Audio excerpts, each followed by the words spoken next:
This is a demo of the OFET Analysis app.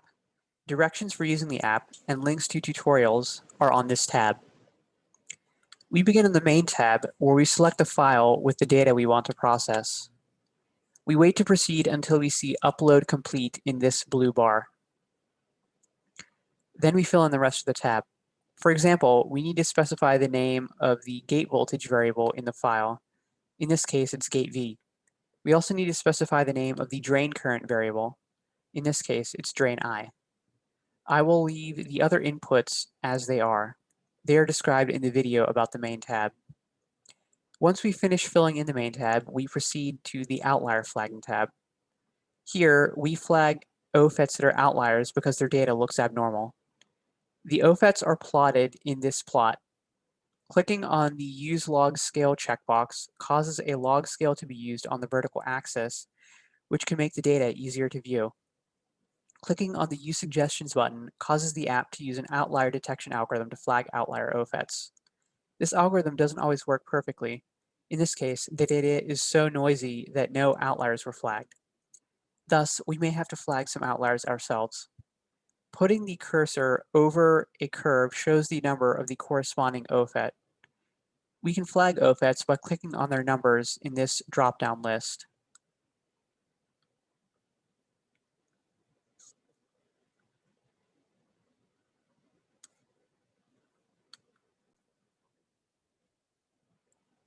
Now that we have flagged all of the outlier OFETs, we can proceed to the Model Fits tab.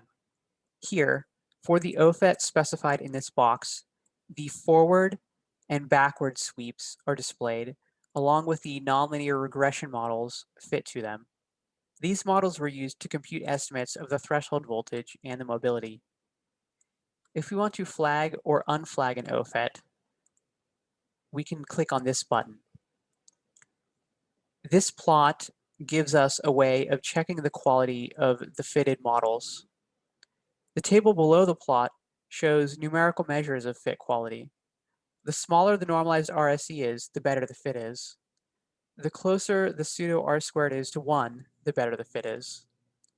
We can compare the fit quality for the forward sweeps and backward sweeps across all the OFETs by looking at the plot on the right. Since the log of the normalized RSE is on the vertical axis, the lower down the dots are, the better the fits are. Ideally, there's no difference between the forward sweeps and the backward sweeps. If there is a large difference, then we might not want to continue as something may have gone wrong in the experiment. On the View Data tab, we can view the data for any combination of OFETs. We can select which OFETs we want to view in this drop-down list. For example, if we want to view OFET 6, we just click on 6. We can view multiple OFETs simultaneously. If we want to look at all of them, we click on the Select All button. We can also only view inliers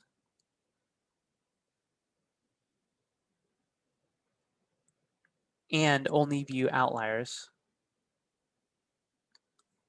The OFET Summary tab displays a table with one row for each OFET. For each OFET, several pieces of information are given, including estimates of the threshold voltage, mobility, and hysteresis.